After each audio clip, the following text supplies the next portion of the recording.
Sa gitna ng nakapapasong init sa lungsod ng Maynila, isang babaeng may maamong mukha ang pinahinto ng isang traffic police. Hindi siya nanlaban hanggang sa sapilitang hawakan ang kanyang katawan. Ang hindi nila alam, siya ay miyembro ng Elite Special Forces ng Hukbong Katihan ng Pilipinas. Isang kilos lang kayang magbago ang lahat.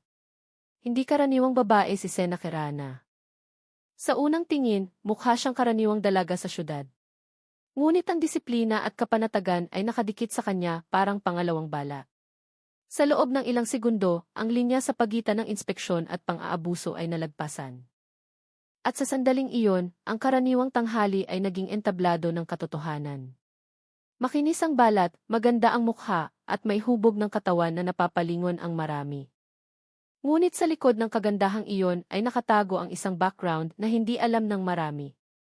Si Sena ay aktibong sundalo ng Special Forces Regiment, isang elite unit na binubuo lamang ng mga tauhang sinanay na may tibay ng katawan at isipan na higit sa karaniwan. Hindi lang siya basta sundalo. Si Sena ay isa ring Muay Thai athlete sa national level. Ang record ng kanyang mga laban sa international stage ay kilala sa mga piling sirkulo. Hati ang buhay niya sa dalawang mundo. Ang mahigpit na disiplina ng militar at ang esport na nangangailangan ng matinding dedikasyon. Sanay siyang gumising ng mas maaga kaysa sa karamihan. Tumatakbo sa field bago sumikat ang araw at diretso sa sparring hanggang sa magkapasa ang katawan sa ensayo. Nakakagulat na hindi nito nabawasan ang kanyang pagiging pino. Inaalagaan niya ang sarili, laging malinis, gumagamit ng mabangong pabango, at pumipili ng maayos na damit pang ehersisyo na hindi. Alam na alam ni Sena kung sino siya at hindi niya naramdamang kailangang itago ito kahit kanino. Hindi siya mahilig magpapansin, pero laging ramdam ang kanyang presensya. Hindi dahil maingay siya o madaming arte. Sa halip, kilala si Sena na tahimik at kalmado. Bawat hakbang ay may direksyon, bawat tingin ay may kahulugan. Madalas sabihin ng mga kasamahan niya sa barracks, kapag tahimik si Sena, ibig sabihin gumagana ang utak niya at pagkatapos noon ay mabilis siyang kikilos. Sa maraming operasyon, mas gusto niyang nasa unahan, sumisingit ng tahimik, tinatapos ang misyon ng walang bakas. Pero ang araw na ito ay hindi misyon para sa bansa. Gusto lang niyang pumunta sa kanyang Muay Thai session para magtanggal ng stress, gamit ang pawis at kombinasyon ng mga atake. Gayunpaman, sa pampublikong lugar, hindi talaga pwedeng maging karaniwang tao si Sena. Sa ibabaw ng kanyang motor, agaw pansin pa rin siya. Ang mahabang buhok ay nakapusod ng maayos sa loob ng helmet. Nakasuot ng itim na training jacket na bumabakat sa kanyang atletikong katawan. Naka-leggings at sapatos na panlaban na nakatapak ng matibay sa estribo. Wala siyang balak kumuha ng atensyon, pero ang katawan niya mismo ang nagsasabing ito ay taong sanay gumalaw, lumaban at harapin ang lupit ng mundo sa sarili niyang paraan. At ang mas mahalaga, hindi siya natatakot dahil lang nasa gitna siya ng lungsod. Ngunit noong tanghaling iyon, ang lahat ng disiplina at kapanatagan na taglay ni Sena ay sinubok sa pinakanakakainis na paraan, pang-aabuso na nagtatago sa likod ng traffic inspection. Hindi niya alam na ang biyahe niya papunta sa Aguila Hifi ay magiging maliit na entablado kung saan susubukin ang kanyang pasensya, at ang isang biglaang desisyon ay magpapabago sa tingin ng mga tao sa kanya. Ang buhay ni Sena ay laging nasa manipis na linya sa pagitan ng karaniwan at tensyon. Kapag nalagpasan ang linyang iyon, wala nang balikan sa katahimikan. Talagang hindi maganda ang panahon noong tanghaling iyon. Ang araw ay parang magnifying glass na sumusunog sa aspalto. Ang silaw ay tumatalbog mula sa mga bintana ng mga gumagapang na sasakyan. Ang pangunahing kalsada sa sentro ng Maynila ay naging dagat ng mga sasakyang umuusok sa init. Busina ng busina. Balisa ang mga driver. Ang tunog ng mga makina ng motor ay nagsasapawan. Sa gitna ng kaguluhang iyon, mabagal na nagpatakbo si Sena, matalas ang matang naghahanap ng siwang sa pagitan ng mga kotse. Hindi siya nagmamadali pero ayaw din niyang maipit ng matagal. Wala pang isang oras bago ang kanyang Muay Thai session. Ilang daang metro bago ang malaking interseksyon sa Rizal Avenue, biglang huminto ang takbo ng motor niya, hindi dahil sa traffic, kundi dahil sa biglaang harang. Ilang pulis ang nakatayo sa gitna ng daan na may posturang nagkukunwaring may otoridad. Ipinapaigilid nila ang mga motorista sa kaliwa. Isa-isang pinapahinto at iniinspeksyon. Walang sinboard ng checkpoint, walang impormasyon. Ilang pulis lang na nakatayo at random na tumuturo ng mga motor. Sa gitna nila ay may isang pulis na malaki ang katawan na may mamantikang mukha na mukhang inis at mainipin. Siya ang nakatayo sa pinakaunahan at mukhang mas makapangyarihan kaysa sa iba. Alam ni Sena Kirana ang procedure. Sanay siya sa mga opisyal na operasyon at alam niya kung paano gumalaw ang mga otoridad sa field. Pero sa pagkakataong ito, may naramdaman siyang kakaiba. Walang palatandaan ng opisyal na inspeksyon, walang masusing pagsusuri. Ang naroon lang ay matatalim at mapaghinalang tingin at utos na ipakita agad ang mga papeles ng walang ngiti. Walang galang. Napalingon si Sena sa ibang motorista na pinahinto rin. May mga nag-aabot agad ng nakatuping pera nang hindi tinatanong.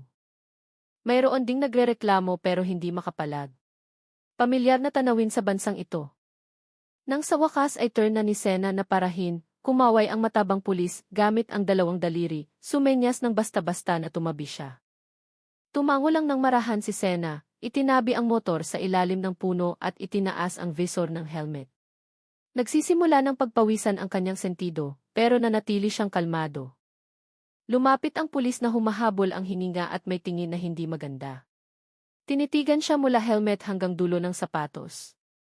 Hindi propesyonal na tingin, mas parang kinikilatis na paninda. Patingin ng mga papeles, miss, sabi niya sa tonong sarkastiko. Tila ba sigurado nang may mali? Inilabas ni Sena ang maliit na wallet na may lamang ECC at lisensya, tapos ay inabot ito.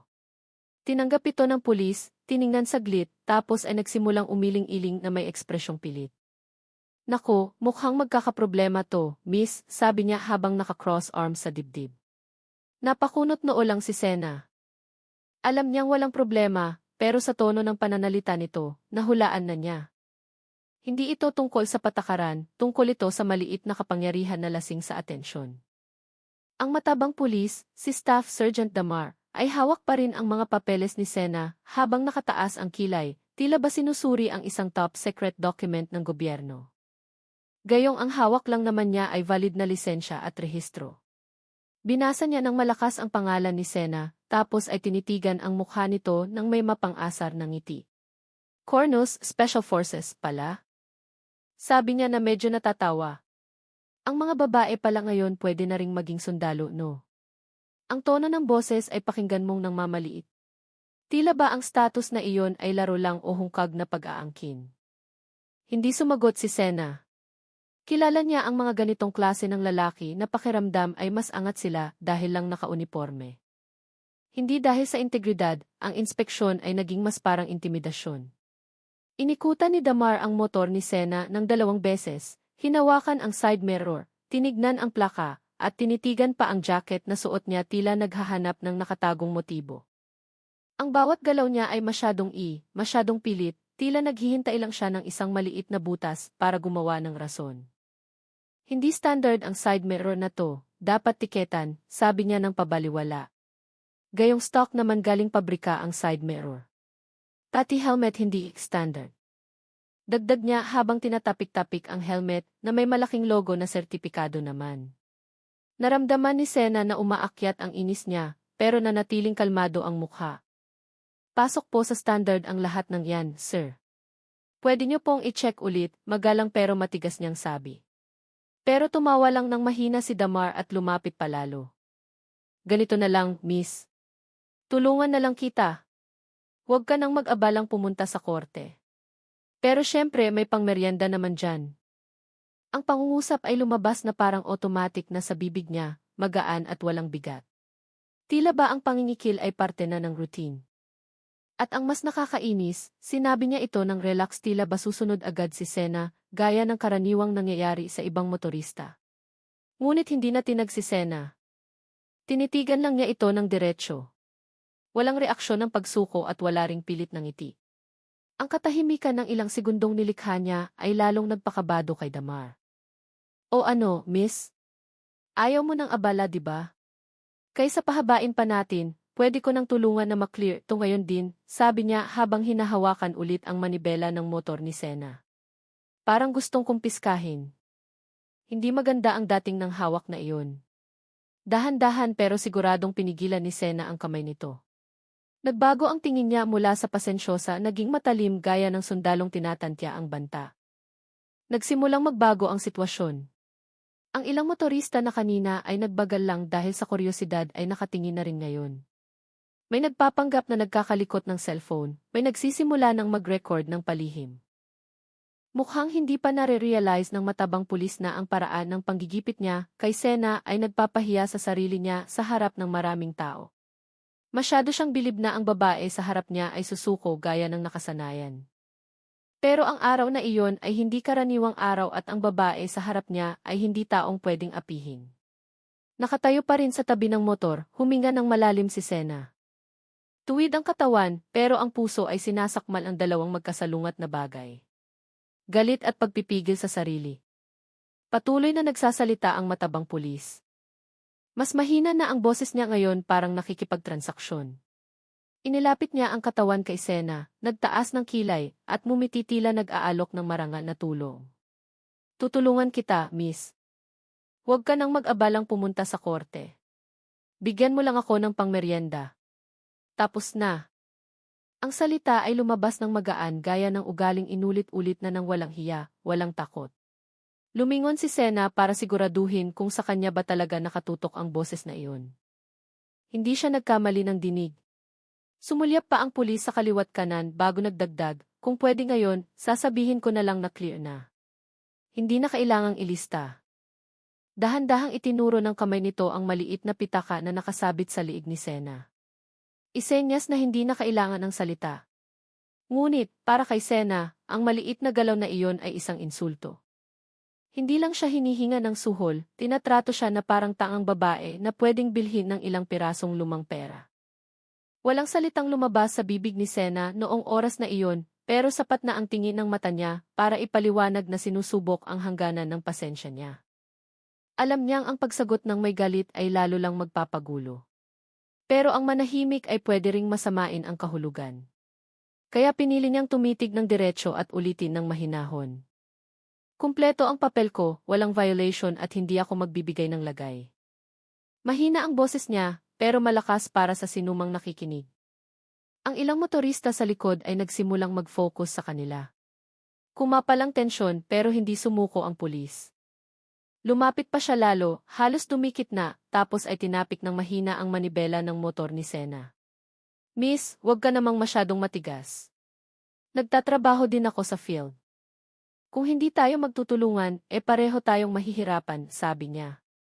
Ang tono ng pamimilit ay itinago sa likod ng pakiusap, agad na itinaas ni Sena ang kamay, nagbigay ng distansya, at nagsabi ng mahina, please umayos po kayo, sir. Baka magkabaliktad ang mangyari. Tumawa ng mahina ang pulis tapos ay tinapik ang jacket ni Sena. Relax lang, hindi rin naman ako gagawa ng masama. Iyon ang punto kung saan nagbago ang lahat. Sa loob ng ilang segundo, na-realize ni Sena na hindi na ito tungkol sa vehicle inspection. Ito ay nagiging verbal at physical harassment na. Alam niyang kapag nanahimik siya, ulitin ito ng taong ito sa ibang motorista. Siguro sa dalagang hindi kayang lumaban, siguro sa matandang takot. At kung susuko siya sa lagay ngayon, ibig sabihin hinahayaan niyang lumago ang kabulukan ng walang paglaban. Pero hindi si Sena ang tipong pipiliing manahimik kapag tinatapakan ang dignidad niya. Alam din niyang paubos na ang oras niya. Lalong lumakas ang loob ng pulis. Pagkatapos tapikin ang jacket ni Sena, sinubukan nitong agawin ang susi ng motor mula sa ignition. Biglaan at agresibo ang galaw. Reflex. Agad na tinabig ni Sena ang kamay nito. Ngunit namilit pa rin ang lalaki. Iho-hold ko muna ang motor ha. Ang kulit mo rin Sabi niya sa tonong ginawang parang biro, pero malinaw na maihalong pressure sa kalsadang nagsisimula ng maging abala. Malinaw na naririnig ang boses nila. Nabuo ang maliit na umpukan dahil sa kuryosidad ng mga motorista at pedestrian. Ilang motor ang huminto sa gilid ng kalsada. May nagpapanggap na tumitingin ng mapa sa cellphone. Mayroon ding nakatutok na ang kamera ng cellphone sa kanila. Isang rider ng angkas na walang pasahero ang nagbagal at naningkit ang matang nakatingin kina Sena at sa matabang pulis. Pero tahimik pa rin ang lahat. Walang nagsasalita. Nanood ang lahat, tila ba alam nilang may kumukulo sa pagitan ng dalawang figurang nakatayo at magkaharap. Sinubukan pa rin ni Sena Kirana na maging kalmado, pero lalong humihirap kontrolin ang sitwasyon. Muling hinawakan ng pulis ang braso ni Sena, humawak ng sapat na lakas para memuwersa ng reaksyon. "Pwede kitang dalhin sa presinto ngayon kung gusto mo ng dahas," sabi niya habang lumalapit at ngumingisi. Sumingaw ang hiningang amoy tabako sa pagitan ng mga salita. Sa pagkakataong ito, hindi lang inis si Sena, naramdaman din niyang may banta. Alam niyang ang katawang sinanay ng maraming taon ay hindi hahayaang mapahiya siya sa pampublikong lugar. Ang pakiramdam na iyon ay hindi dumating bilang galit lang, kundi bilang reflex na magtanggol. Pinipilit siyang umatras ng isang taong umaabuso sa posisyon, humahawak ng walang paalam at nag-aakalang ang katawan niya ay pwedeng gamitin bilang instrumento ng pressure. Nagbago ang tingin ni Sena mula sa patag naging matalim. Tinitigan niya ng diretso sa mata ang pulis at isang pangungusap lang ang sinabi. "Bitawan mo ako bago ako mawala ng kontrol." Ngunit tumawa lang ang tiwali.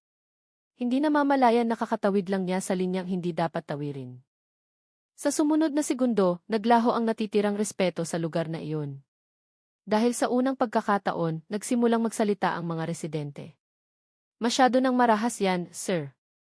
Sigaw ng isang nanay mula sa bangketa. "Huwag niyo pong hawakan." Sagot ng isang lalaking nagre-record. Mukhang kinabahan ang matabang pulis, pero pinanatili pa rin ang siko malapit sa katawan ni Sena. Akala niya ay hawak pa rin niya ang sitwasyon. Maling-mali siya. Sapagkat sa harap niya nakatayo, hindi lang basta magandang babae sa motor, kundi isang sanay na sundalo na nagdesisyong tumigil sa pagpapasensya. Nasa tuktok ang araw, nakapapaso sa balat ang init, tumutulo ang pawis mula noo hanggang baba. Ngunit para kay Sena ang umiinit ay hindi lang ang katawan, kundi ang emosyon na matagal nang pinipigil. Nakakuyom ang dalawang kamay niya sa gilid ng katawan, naninigas ang mga kalamnan, umaakyat baba ang dibdib.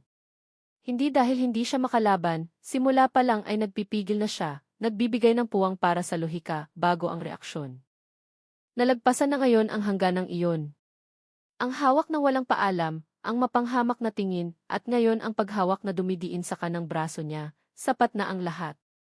Sa isang iglap, parang lumit ang mundo. Ang tunog ng busina, ugong ng motor, ang nagre-record na umpukan ay naging malabong background. Ang focus ni Sena ay isa lang. Ang matabang lalaki sa harap niya na pakiramdam ay makapangyarihan pa rin. "Sinabi ko na," sabi ni Sena ng mahina. Matalim ang tingin. "Alisin mo ang kamay mo," pero nang hamon pa ang pulis. "Bakit? Anong gagawin mo?" Ang pangungusap na iyon ang naging mitsa, hindi dahil bastos ang mga salita, kundi dahil sa tonong nasisiyahan sa likod nito. Tila ba nanalo na siya sa laban nang hindi nalalaman kung sino ang kalaban. Sa puntong iyon, kumilos si Sena. Isang mabilis at presisong galaw na maipapanganak lang mula sa sanay na manlalaban. Pinaikot niya ang katawan paloob, hinila ang kamay ng lalaki mula sa braso niya, at nilock ito. Ang galaw ay kasing bilis ng kidlat, hindi eksaheradong eksena, simple at malinis lang. Sa loob ng ilang segundo, ang ulo ng pulis ay nasa tapat na ng dibdib ni Sena. Kalahating nakayuko ang katawan. Dahil nawala ng balanse, nagbago agad ang boses ng umpukan. May ilang sumigaw ng pigil, ang iba naman ay naghiyawan. Hindi sinayang ni Sena ang momentum. Itinaas niya ang tuhod ng malakas. Mabilis. Sakto sa mukha ng lalaki. Bug! Dinig na dinig ang banggaan. Umangat ang ulo ng lalaki palikod. Naputol ang hininga, gumwang ang katawan at napaupo sa aspalto. Tinakpan ng kamay ang mukha. Nagsimulang makita ang patak ng dugo sa paligid ng ilong. Mas lumakas ang hiyawan ng mga residente. May sumigaw sa paghanga, may nagulat. Ngunit ang sigurado, walang naawa. Sa gitna ng kaguluhan, nakatayo si Sena ng kalmado. Bumalik sa regular ang paghinga. Ramdam pa rin ang init ng tuhod pagkatapos humampas samantala.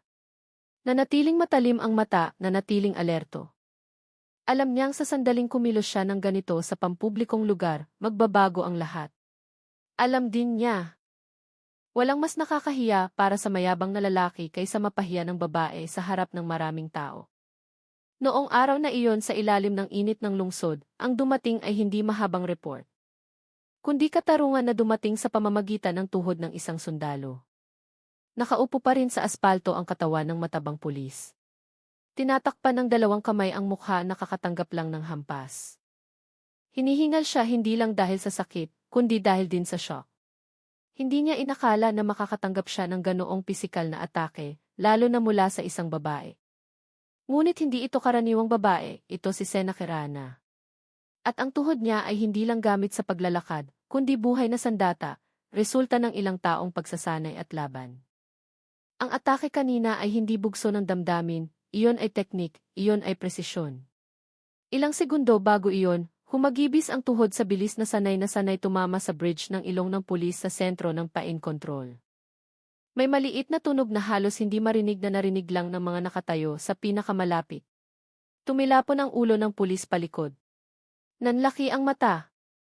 Tapos ay umatras siya ng walang direksyon at natumbang patagilid parang sako na nawalan ng suporta. Namula ang mukha, may kaunting dugong tumulo sa unipormeng masyadong masikip. Ang mga residenteng nakasaksi sa eksena ay natigilan sandali sa katahimikan. Hindi nagtagal, ang katahimikan ay naging maingay. Ang sigawan ay naghalo-halo at pumuno sa mainit na hangin noong tanghaling iyon. May hindi makapaniwala, may humanga at may sumigaw agad. I record, I record. Sabay-sabay na itinaas ang dose-dose ng cellphone. Napuno ang mga sulok ng kalsada ng mga taong kanina, ay sumusulyap lang ngayon ay nakatayo na nang nakabuka ang bibig. Isang driver ng angkas ang nakasigaw, grabe, anong klaseng tuhod yun, ma'am? Sumagot ang iba. Sundalo siya, bro. Tapos na yang pulis na iyan. Si Sena Kirana mismo ay hindi nagpakita ng ekspresyon ng pagmamalaki. Huminga siya ng malalim, tumayo ng tuwid habang bahagyang umaakyat baba ang balikat. Muli niyang hinawakan ang manibela ng motor, tila gustong tapusin ang usapan at ituloy ang biyahe.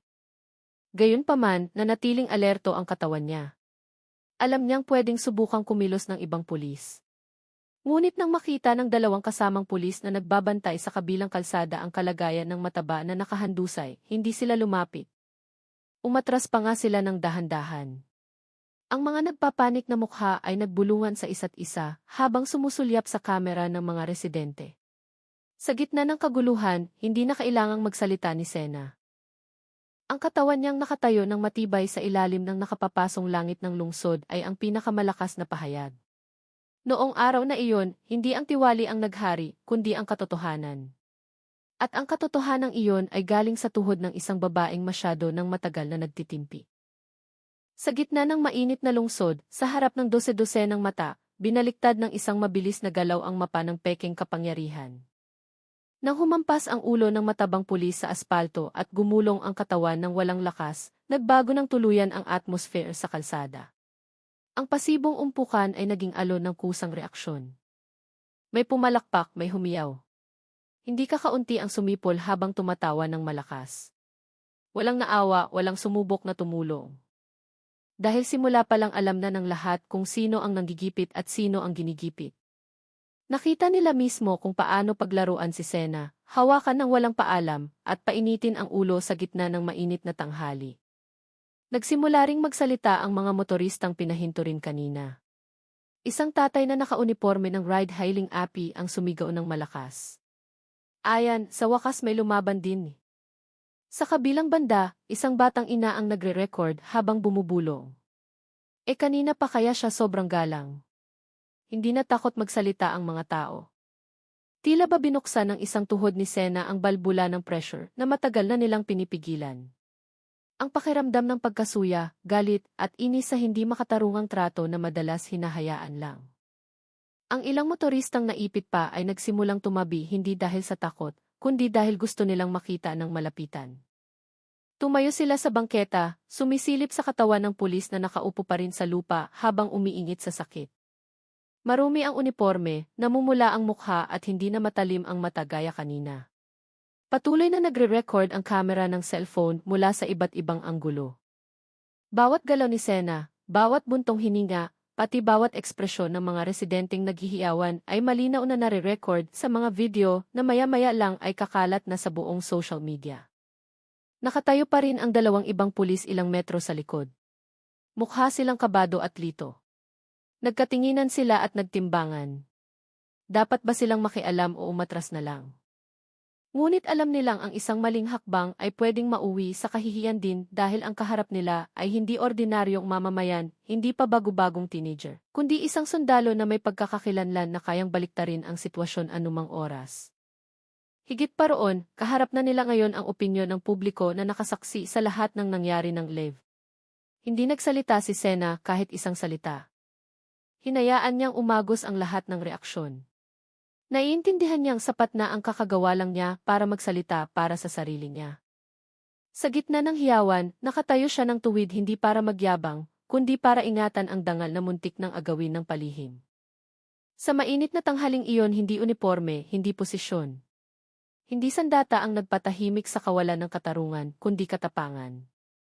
At ang katapangan na iyon ay naging palabas na ngayon sa gitna ng kalsada ng lungsod. Nang magsimulang humupa ang atmosphere at nagkukumpon pa rin ang mga residente sa gilid ng kalsada, biglang nagtanong ng malakas ang isang tao mula sa kabilang ibayo, sino ba siya? Sundalo ba? Ang tanong ay nanggaling sa bibig ng isang binata na nakatsinelas na kanina pa nagre-record. Kahit simple, malaki ang epekto, lahat ng ulo ay sabay-sabay na lumingon kay Sena. Tila naghihintay ng sagot. Ngunit hindi sumagot si Sena gamit ang salita. Dinukot niya ang bulsa ng jacket, inilabas ang maliit na itim na wallet na may emblem ng watawat ng Pilipinas at logo ng agila sa gitna. Nang kalmado, binuksan niya ang wallet at ipinakita ang military ID card. Nabasa ng lahat ng nasa malapit ang malaking nakasulat sa itaas. Special Forces Regiment, Airborne. Sa ilalim nito ay nakasulat ang buong pangalan na Sena Quirana. Opisyal na litrato na naka-service uniform at lehitimong ranggo. Biglang nagbago ang reaksyon ng mga residente, ang hiyawan at palakpakan ay napalitan ng bulungan ng paghanga. Ang ilan ay mabilis na iniatras ang cellphone para i-record ang mula sa ligtas na distansya. Sa isang iglap, ang naratibo na ang isang babae ay naglakas loob lumaban sa pulis ay naging bagay na mas malaki.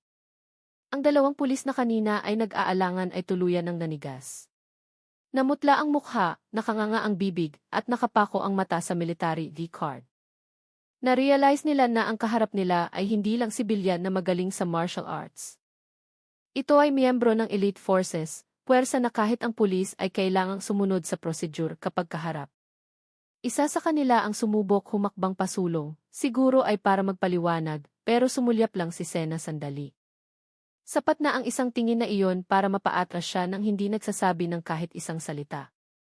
Samantala, ang matabang pulis na nakahandu sa aspalto ay hawak pa rin ang pasang mukha. Ngayon ay mukhang nagsisimula na siyang matauhan kung sino ang kinalaban niya. Tumingala siya kay Sena na nakatayong matikas sa harap niya at nagbago ng tuluyan ang ekspresyon. Wala nang kayabangan, wala nang mataas na tono. Ang natitira na lang ay hiya at takot. Sinubukan niyang umupo ng tuwid tapos ay yumuko pero huli na. Daan-daang mata ang nakasaksi sa katangahan niya at dose-dose ng kamera ang kumuha sa pagkatalo niya. Nanatiling tahimik si Sena. Isinuksok lang niya ulit ang e-wallet, huminga ng malalim, tapos ay sumulyap saglit sa mga residente. Salamat sa pag-record, mahina niyang sabi. Sapat na para marinig. Pinaandar niya ang motor, handang ituloy ang biyahe. Ngunit bago tuluyang umalis, lumingon siya ulit sa tiwaling nakaupo pa rin.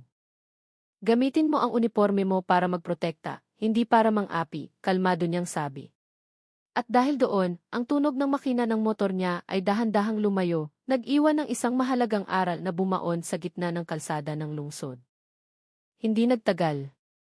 Ilang oras matapos ang pangyayari, ang video ni Sena na hinahampas ang ulo ng tiwali gamit ang tuhod ay kumalat na sa iba't ibang social media platforms. Ang putol na 15-second clip na may caption gaya ng babaeng sundalo ng Special Forces, binugbog ang pasaway na pulis o babaeng sundalo lumaban sa pangingikil sa kalsada. Agad na nag-trending ang hashtag na tuhod ni Sena at babaeng sundalo sa timeline. Dinumog ng mga netizen ang pag-share sa video, ipinapahayag ang kasiyahan at pagkakaantig dahil sa wakas ay may boses na sapat na malakas para patahimikin ang arogansya sa likod ng uniforme. Hindi rin nagpahuli ang national media. Nagpalabas ang mga news station ng clip ng insidente na may narasyon na mas neutral. Pero laman ang pangunahing katotohanan.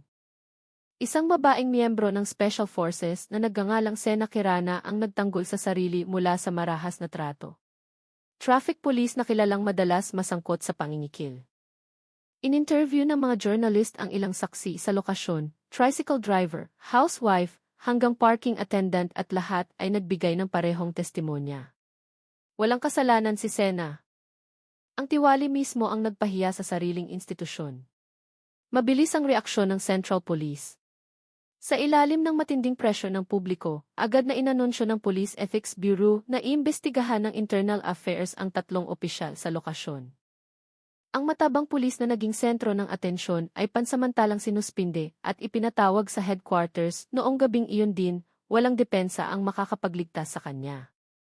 Masyadong malinaw ang recording ng mga residente, pagkakakilanlan ni Sena, at katotohanan sa field. Sa press conference kinabukasan, ang pamunuan ng pulisya ay nagpahayag ng bukas na paghingi ng tawad at nangakong parurusahan ng matindi ang bawat pang-aabuso sa kapangyarihan. Mabilis na umusad ang proseso ng batas. Sa loob ng 1 linggo, idineklara na lumabag ang tiwali sa mabigat na Code of Ethics, sinibak ng walang dangal, at inirekomendang harapin ang kasong kriminal dahil sa marahas na aksyon at pangingikil.